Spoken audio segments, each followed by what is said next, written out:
And once again, a very warm welcome to all of our attendees for this Tuesday morning Toolbox Talk.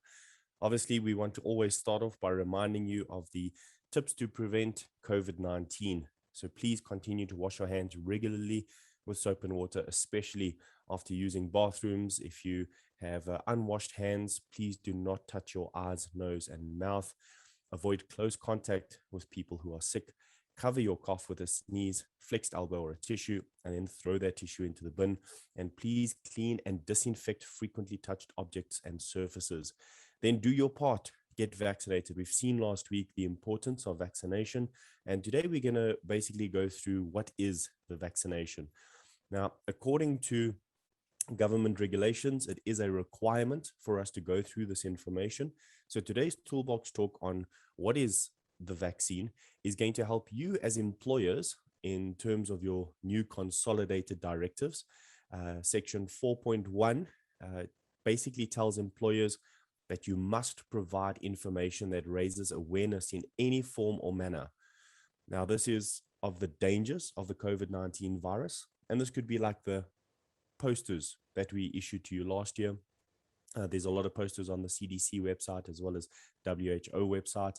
You can get them off the South African coronavirus sa.org website as well. There they've got different languages: English, Afrikaans, Sotho, Xhosa, Tswana, Sepedi.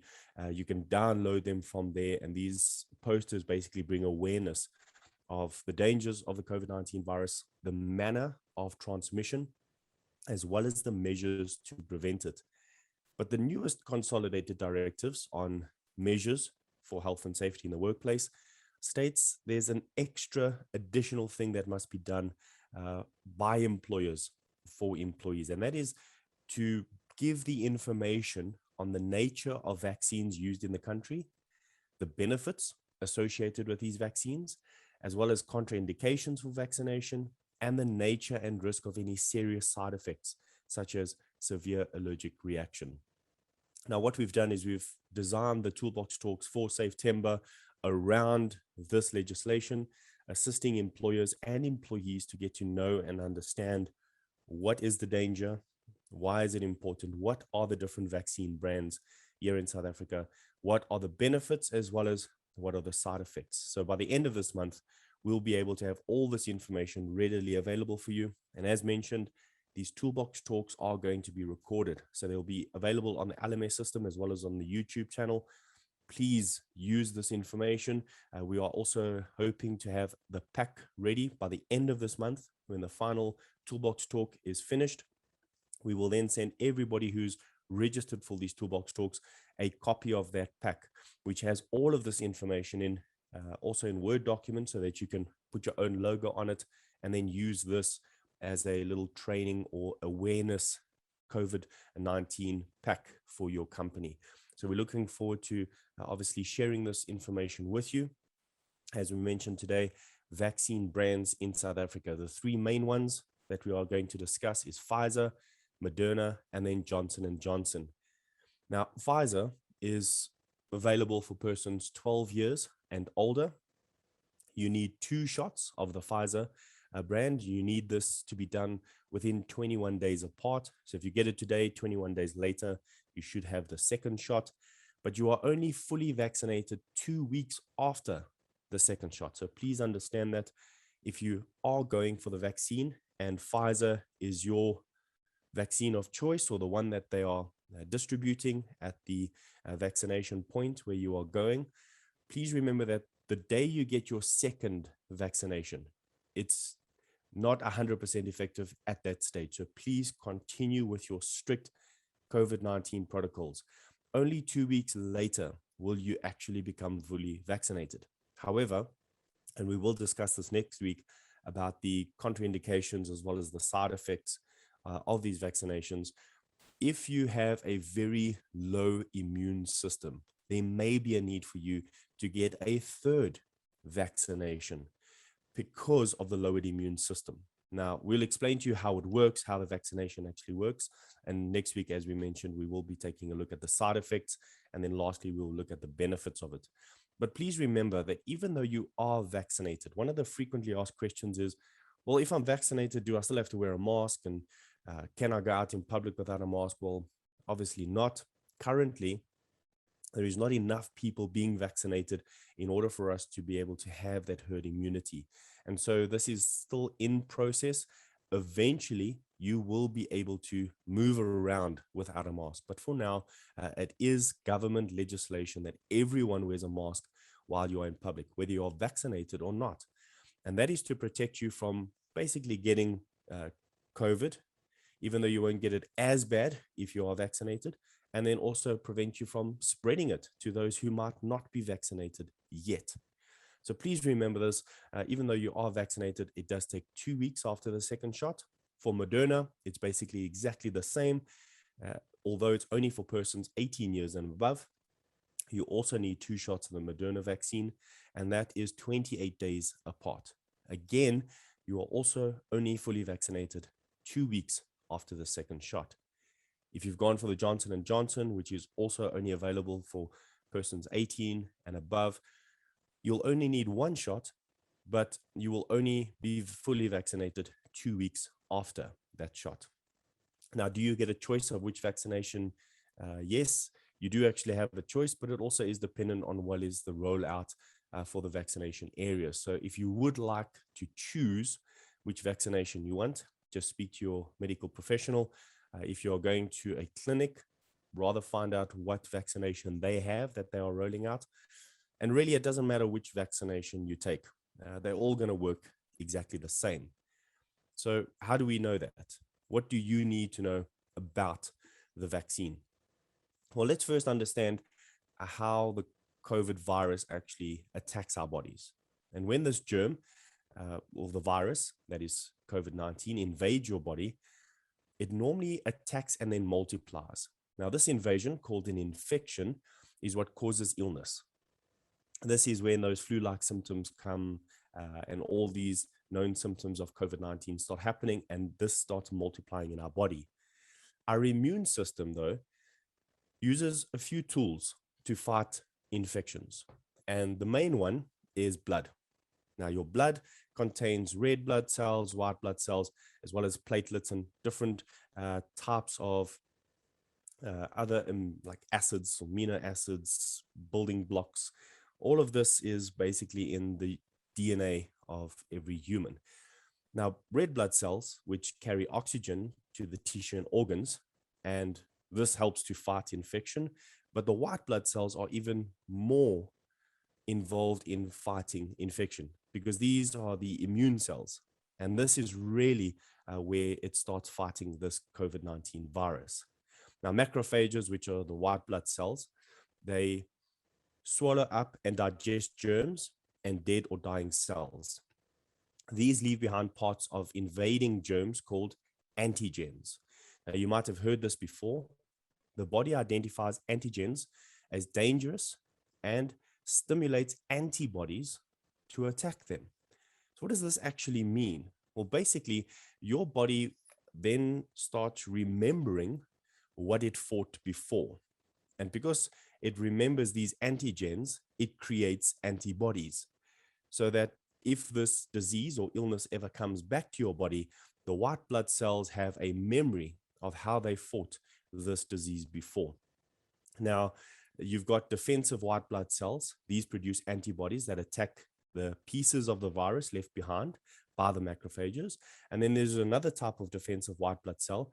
They attack the cells in the body that have already been affected. So these cells that are starting to die because of the infection, basically your white blood cells are working permanently to be able to kill off any infection. But what this does is it helps you to build up an immunity to the infection that you had. Now, if the infection is very bad and your immune system is very low, you see, the white blood cells will not produce as much. And the problem with that is your body is not capable then of actually fighting it on its own. And this is why so many people who get infected with the COVID-19 virus go into hospital. They eventually go into ICU where they need oxygen in order to produce more blood. The red blood cells will then fight as well but they basically give a lot more oxygen to tissues and organs. They are the oxygen carriers of the body. And what this helps to do is rejuvenate the white blood cells or the immune cells, which then can start fighting the infection. Sometimes, though, our bodies are just too weak because it's a new virus, a new strain of the virus. It's a mutated strain. And because our bodies are not used to it, it cannot fight it adequately. And some, unfortunately, have lost the fight against the COVID-19 virus. But that is why the vaccine is going to assist you in creating these antibodies. Now, the different types of white blood cells is what helps to fight infection in different ways. The first time a person is infected with a virus that causes COVID-19, which is SARS-CoV-2, it can take several days or weeks for their body to make and use all of the germ fighting tools needed to get over the infection. Now, after the infection, the person's immune system remembers what it learned about how to protect the body against that disease. So it's a good thing. It's a good mechanism. This learning process of the blood cells helps us to identify what caused the illness and then assists us in fighting it again. Now, with a mutated virus, obviously, if it's mutated or changed or a different strain, it's now a new form of the virus. And so the body then has to just try and remember a new type of infection or virus that has come upon it. And if this is too close together, you can see how the immune system will then start dropping and becoming a lot weak. Now, the body keeps a few, and I'm not going to try and attempt to say that word, lymphocytes, I hope that's right, called memory cells, that go into action very quickly if the body encounters the same virus again. Now, when the familiar antigens are detected, so these antigens that the blood already knows is a danger and creates what they call antibodies in order to fight them. When these familiar antigens are detected, these white blood cells produce antibodies to attack them. Now, experts are still learning how long these memory cells protect a person against the virus that causes COVID-19 because it is still new. But this type of information, the learning and understanding how the building blocks of the body, specifically the immune system with the DNA in our body that produces oxygen and fights infection, help us to design and create a vaccine that uplifts the immune system of a person. And now you've heard it before, when you take the vaccine, it lowers your immune system. Well, that's not 100% true. Let's see exactly how does the vaccine work. Well, different vaccines will obviously work in different ways to offer protection, but with all types of infections, the body is left with a supply of memory white blood cells. Now, these memory white blood cells remember how to fight the virus in the future. So when you take the vaccine, it helps to create these antigens that tell your body it is dangerous. Your body then produces the antibodies in order to fight that specific strain. Now, it generally takes a few weeks after vaccination for the body to produce these specific white blood cells.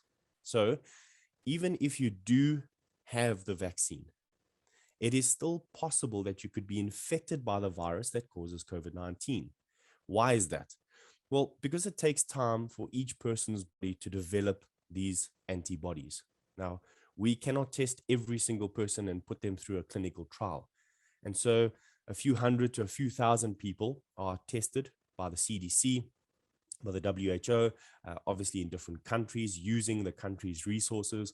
And so here in South Africa, we will have the Department of Health, which gathers intelligence or information to be able to assist them in understanding how the body works. But it's that person's body. And my body would be different to yours in the way it would fight vaccination. And so this is why it's so important for us to really sit down and take a very good look at the reasons why we would want to be why we would want to get vaccinated, and then also discuss this with our healthcare professional. See, if you have any concerns, the best thing to do is speak to a professional. Now, this Toolbox Talk is presented by myself, who is in no way a professional. So please understand that All of this information you can find on the CDC website.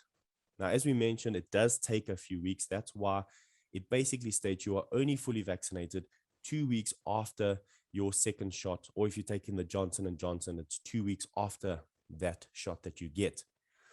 But sometimes after the vaccination, the process of building immunity can cause symptoms, such as fever.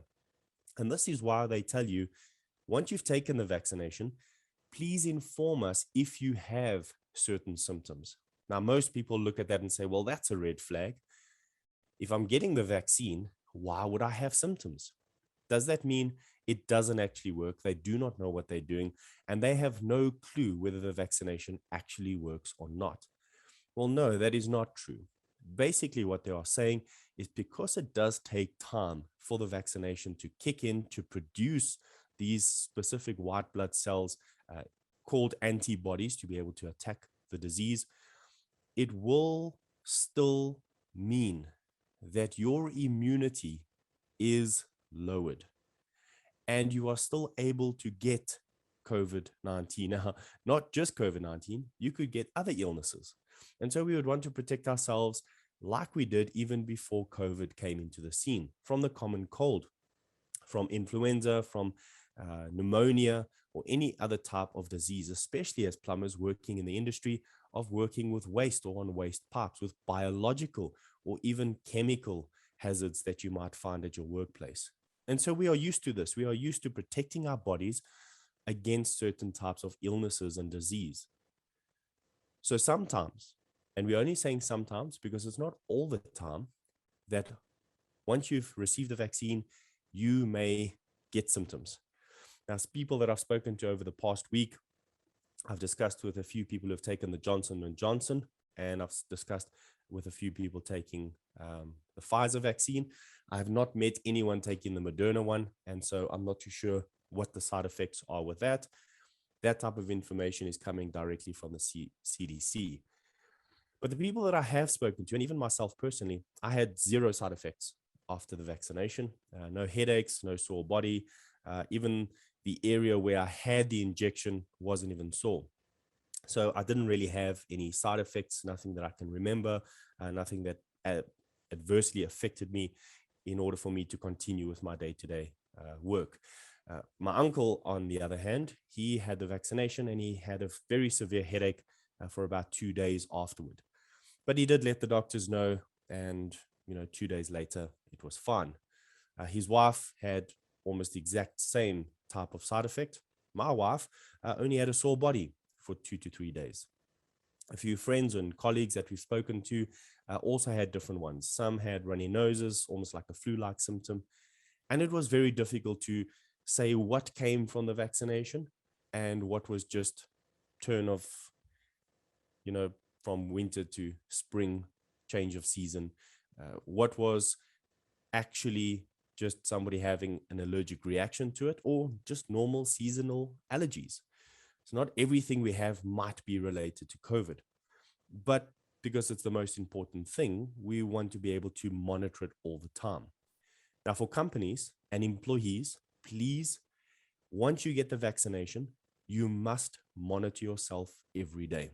So you still need to fill in your screening register. You still need to continue to take your temperature. You still need to answer the questions whether you have any side effects. If you do, please notify the Department of Health, notify the place where you went, use the proper procedures to notify the authorities. And the reason for that is that information is vital for us to understand statistically what could happen to persons who do take the vaccine. But there's one thing that we know. If you get vaccinated and you maybe go out in public, is there a possibility of getting COVID-19 again? Yes, there is a possibility, but it will not be as serious as if you did not have the vaccination. And that has been tried and tested. There are a very few amount of people. And if we look at it in a percentage wise, the percentage of those who have gotten COVID after the vaccination, or perhaps had other serious illnesses after the vaccination are so little compared to the amount of people who did not take the vaccination, got COVID, and died because of it. And so, yes, there are still going to be the few who get the vaccination, maybe someone you know. Hopefully, not any one of us. Hopefully, nobody that we know or love. We pray that that's obviously not going to happen. But if it does, it's not because of the vaccination. Remember, it's because of COVID-19. It's because of the SARS-CoV-2 virus. That is the reason why people are losing their lives. The vaccination is taking that down to a smaller percentage. But here's a few mythbusters, 2 questions that we wanted to raise today that came from you, the plumbers. All right, now this was actually answered also on the CDC website. And so we've taken this information from the CDC website to answer the questions that you put forth. Can you get vaccinated if you have COVID-19? Not if you've had COVID-19, but if you currently have COVID-19 or even the symptoms related to COVID-19 and you are not too sure whether you have it or not. Please do not go and get vaccinated. People with COVID-19 who have symptoms should wait to be vaccinated until they have recovered from their illness and have met the criteria for discontinuing isolation. Those without symptoms should also wait until they meet the criteria before getting vaccinated. Now, this guidance applies to people who get COVID-19 before getting their second dose of the vaccination. So this is something that is very difficult for healthcare professionals to be able to monitor. You see, if you are not honest because you just want to get the vaccination, it's not going to be beneficial to you. In fact, it could harm your body. So how do we know how truthful people really are when they say they got sick after the vaccination, but do we know whether they had symptoms and they never disclosed it? Do we know whether they went for the second shot while they were still in a symptomatic state? Well, we don't know, and we're not going to call anybody out on that. But what we are saying is the information that is given needs to be accurate. And so if you need to look first for information that is accurate, look at the right source. And if you are giving information, please give accurate information. If you are an employee and you are feeling sick, but you don't want to disclose it, you must disclose it. It is important for you to disclose it. Because if you're going to get the vaccine and you actually are sick, the vaccination is not going to help you. In fact, it could make you worse. So people who have a known COVID-19 exposure should not seek vaccination until their quarantine period has ended to avoid potentially exposing healthcare personnel and others during the vaccination visit. This recommendation also applies to people with a known COVID-19 exposure who have received their first dose, but not their second. So please, it's very important for us to follow these procedures. Now, the second question that came out was, what if I have an underlying condition? And another one was, what if I were pregnant? Can I still take the vaccination? So I know it's 2 questions, but we bundled them into one. If you have an underlying condition or you're sick with something else or you are pregnant, people with an underlying medical condition can still receive a COVID-19 vaccine as long as they have not had an immediate or severe allergic reaction to a COVID-19 vaccine or to any of the ingredients in the vaccine. Now, how would you know this? Do your research, speak to your doctor, speak to your healthcare professional, and find out from them. They know you best. They know your conditions. If you have an underlying condition, you are no doubt seeing someone about that. Speak to them. Generally, and most of the people, the doctors that we've spoken to, there aren't many conditions that they've come across that would stop you from having the COVID-19 vaccine. Now, if you are pregnant, the COVID-19 vaccination is recommended for all people 12 years and older, including people who are pregnant, breastfeeding, trying to get pregnant now, or might become pregnant in the future.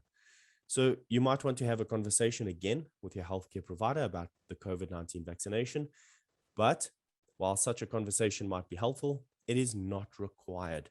In other words, it is safe if you are pregnant.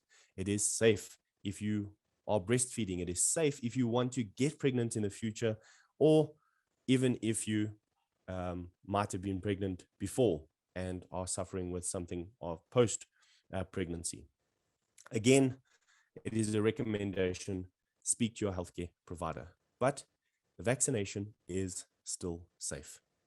So we hope that gives you some information. We hope that assists you as employers and employees to know and understand what is the vaccine.